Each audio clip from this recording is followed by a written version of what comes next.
banyak penyakit itu disebabkan karena saraf-saraf yang mati. Yeah. Nah kalau saraf mati kan artinya listriknya nggak mengalir di saraf itu. Dan sebenarnya virusnya nggak banyak, tapi dia menduduki tempat strategis gitu. Masalahnya bukan kita kenapa belum terpikir bahwa racun yang ada di tanaman itu khasiat obatnya juga nggak kalah. Kita harus tahu bahwa setiap herbal punya keistimewaan, tapi dia harus dihantarkan supaya bekerja sesuai apa keistimewaannya. Ini berarti kitanya nggak berpikir gitu ya. Kita tidak berpikir bahwa ini disediakan alam kita untuk sebuah tujuan. Nah, sampai hari ini dia masih dianggap tanaman liar.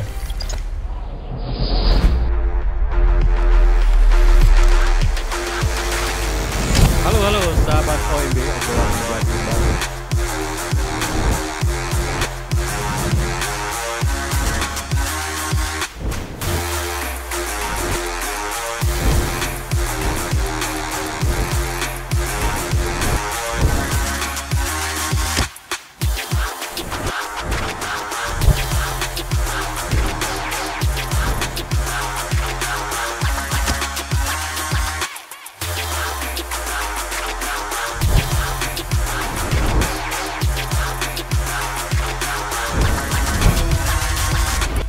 Halo sahabat OMB, sahabat obrolan meja bundar. Pembahasan herbal makin menarik.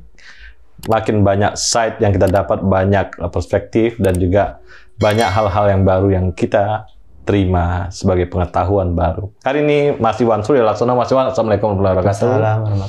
Kita akan bahas masalah daun pulus. Nah, ini saya pun nggak pernah lihat daun pulusnya apa. Nah, hari ini Mas Iwan akan menjelaskan. Ini apa nih Mas Iwan, daun pulus? Iya, daun pulus seperti namanya pasti mudah diasosiasikan. Oh, ini tanaman orang Sunda gitu ya. Oke. Iya, ini tanaman orang Sunda. Nah, tapi kalau bahasa Indonesianya jelatang. Beberapa daerah punya nama ya tentang daun pulus ini. Dikenal di banyak daerah ya, karena ini tanaman liar di hutan. Jadi ceritanya saya pada satu waktu tuh berekspedisi masuk ke hutan di Garut dan kami naik turun gunung lembah waktu itu. Terus waktu pulang, jadi ceritanya saya itu kami lagi dari dasar lembah tuh mau naik ke atas gitu, jalan nggak ada jalan tanah gitu yang licin habis hujan dan kami kelelahan sebenarnya, jadi harus agak merayap cari pegangan-pegangan gitu ceritanya. Nah waktu saya cari pegangan itu sebenarnya memang udah capek banget gitu ya, sedapat-dapatnya tanaman yang saya pakai bisa pegangan saya pegang gitu ceritanya. Saya tanpa sadar itu megang satu tanaman yang saya pegang tadinya mau untuk saya naik ke atas gitu ya, kan saya dari dasar lembah. Kok saya pegang tuh, wah saya kesakitan, tangan saya kebakar dan perih dan wah gitu ya, kemeranyas tuh kalau orang Jawa bilang. Jadi kesakitan sampai saya mengadu-ngadu, aduh kesakitan itu ya. Wah sakit banget nih, tanaman apa ini di daunnya padahal daun biasa gitu ya, tapi saya pegang kayak beracun gini, saya bilang ini tanaman apa nih gitu. Saya ambil sampel tanaman itu saya bawa ke kampung, saya tanya, Pak ini tanaman apa ya? Oh ini daun pulus, jangan dipegang, ini ya, pasti panas gatal gua ini. Oh, kenapa ini? Iya tadi saya pegang kesakitan tadi soal cari pegangan. Oh ini biasa untuk ngehukum kalau di sana itu ada maling nih, maling ketangkep gitu. Hukuman adatnya itu gitu. Dipecutnya pakai daun pulus. Itu benar-benar itu ya. Saya merinding waktu bayangin. Wah, dipecut pakai daun pulus ya. Wah, menyeramkan itu ya. Sakitnya itu perih, gatal, panas. Perih, gatal, panas. Udah bisa dibayangin kan? Ya. Nah, udah ada gatalnya juga ya? Gatalnya loh, wah pokoknya jangan nangis tuh. Kalau kita itu nangis, saya nangis sempat nangis sebentar karena perih gatal. Nah ceritanya kemudian kan saya kan profesinya ketabiban ya, Bang Meldi. Jadi saya banyak terapi dengan energi saraf. Jadi kan banyak penyakit itu disebabkan karena saraf-saraf yang mati. Nah kalau saraf mati kan artinya listriknya nggak mengalir di saraf itu. Nah kalau listrik nggak mengalir kan berarti alirannya kan harus distimulasi. Kita tahu kalau di Tiongkok stimulasinya pakai jarum-jarum gitu ya. Nah ini kan ini stimulasi energi.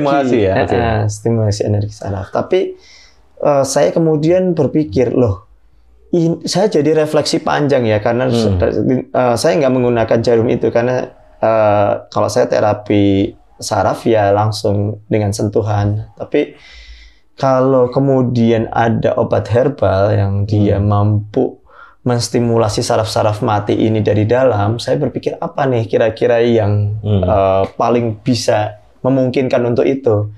Dan saya teringat peristiwa itu, peristiwa saya waktu berapa kira-kira 15 tahun yang lalu lah itu kejadian. Di mana? Di Garut? Di Garut itu. Oke. 12 tahun yang lalu. Nah, jadi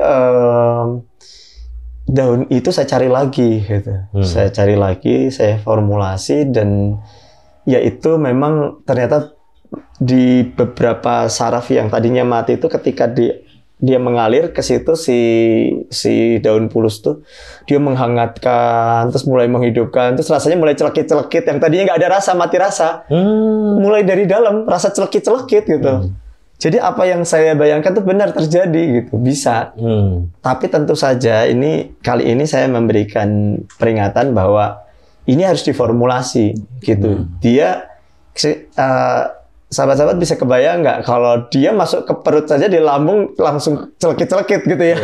Langsung menstimulasi saraf lambung, kan pasti nggak enak banget lambungnya kan gitu ya. Jadi dia harus diformulasi, dijinakkan dulu. Jadi dia hanya boleh reaktif di bagian-bagian yang nanti dia temukan. Nah, ini proses ya. Kita harus tahu bahwa setiap herbal punya keistimewaan, tapi dia harus dihantarkan supaya bekerja sesuai apa keistimewaannya. Jangan sampai yang terekspos malah kelemahannya gitu.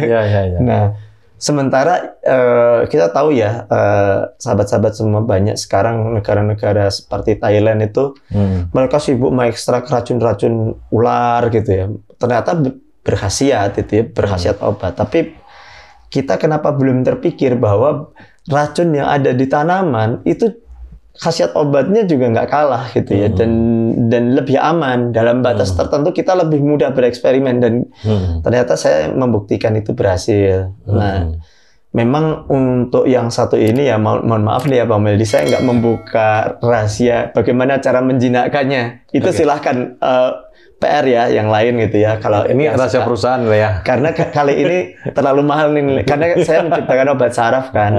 Bagaimana stimulasi saraf itu yang tadinya mati boleh bisa pelan-pelan dihidupkan tanpa harus tergantung dengan, kalau terapi terus kan ya capek ya, bolak-balik terapi gitu kan. Ini ada yang bisa diminum dan bisa bekerja dari dalam. Iya, nanti sahabat-sahabat bisa lihat di deskripsi ya, bagaimana korespondensi dengan Mas Iwan ya. Nanti itu. Iya.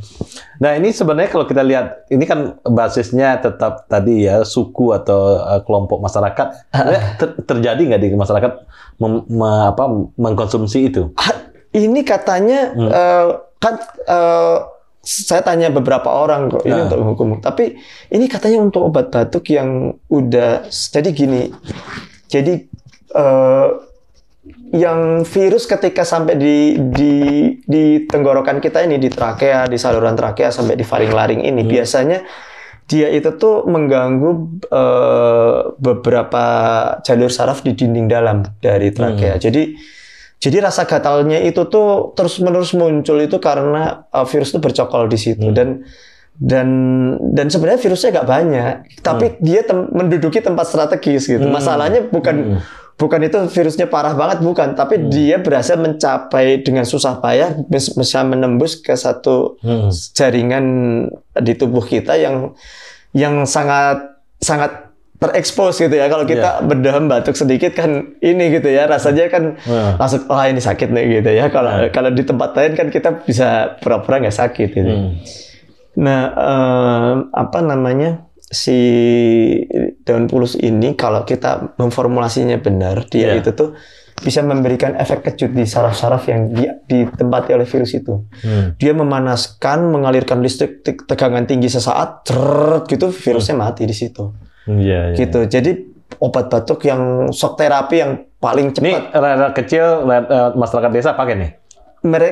Bukan, ada tabib yang bilang begitu ke saya. Tabib yang bilang ya. Oke. Jadi bilang, ini saya bisa kok formulasi obat batuk karena untuk shock terapi gitu. Apa kan rasa gatal, rasa itu kan. Dulu nenek saya waktu kecil kalau saya batuk, dia membakar tebu.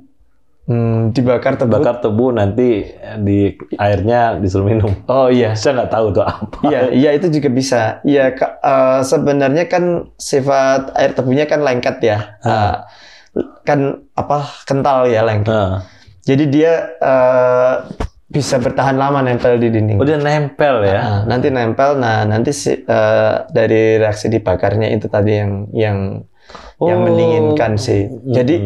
Jadi kita ini ada beberapa pendekatan ya dalam pengobatan. Ini daun pulus nih ya. Sifat panas dari penyakit dikalahkannya dengan yang lebih panas bisa, atau didinginkan sekali bisa. Untuk mengalahkan penyakit itu ada beberapa cara. Jadi kita mau dengan cara apa, tapi kita harus optimal melakukannya. Kalau panas dikalahkan dengan yang lebih panas, pasti efeknya harus kejut sesaat, gitu. Dia bisa sesaat tapi dampaknya mematikan. Ini daun pulus selain itu untuk saraf apa Mas Iwan, daun pulus nih? Sampai hari ini termasuk tanaman yang hampir tidak dimanfaatkan dengan skala yang terus-menerus ya untuk produksi atau apa tuh belum. Sampai hari ini dia masih tidak dianggap tanaman liar.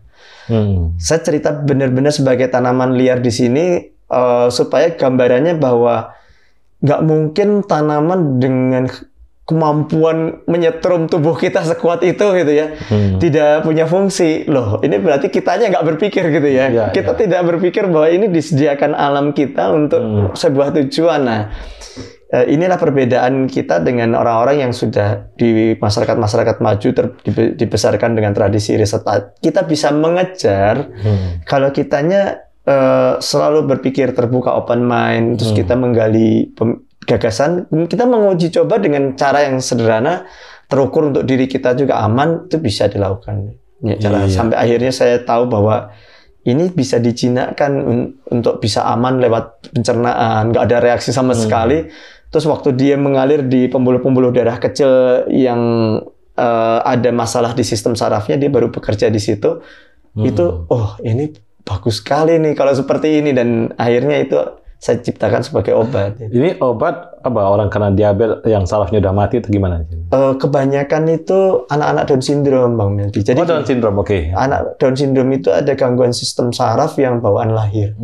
Jadi sebagian sarafnya itu nggak berfungsi, dingin aja. Jadi saya sering bilang ini zona dingin listrik saraf gitu ya. Jadi badannya ada beberapa yang, jadi biasanya motoriknya ada yang terganggu, ada pokoknya aneh-aneh gitu ya.